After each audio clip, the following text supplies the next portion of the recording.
下面我们来进行第一个动作的练习，跪姿下犬式，也可以叫做小狗式的练习。臀部向上，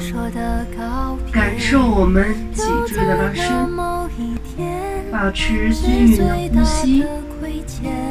第二个动作，找2个柔软的枕头，下面我们要做婴儿式，慢慢的闭上眼睛，感受自己的呼吸，尽量的去放松我们的身体。第3个动作，下半身扭转放松，将膝盖放于抱枕上，将脸颊转向另一侧，感受脊椎的扭转，腹内脏器官的挤压和按摩。第4个动作，睡天鹅式，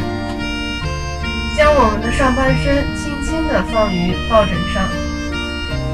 将后侧的腿伸直拉长，脚背绷直，身体慢慢的放松下来。第5个动作，小乔式，将我们的臀部、背部放于枕头上，将头部放于床上。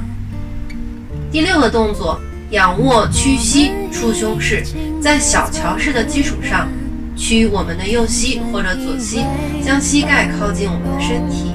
保持均匀的呼吸，左右都要进行练习，尽量坚持30秒以上。第7个动作，仰卧休息式，将我们的背部、头部放于枕头上，双脚打开，尽量的去放松身体，可以慢慢的闭上眼睛。再见昨天。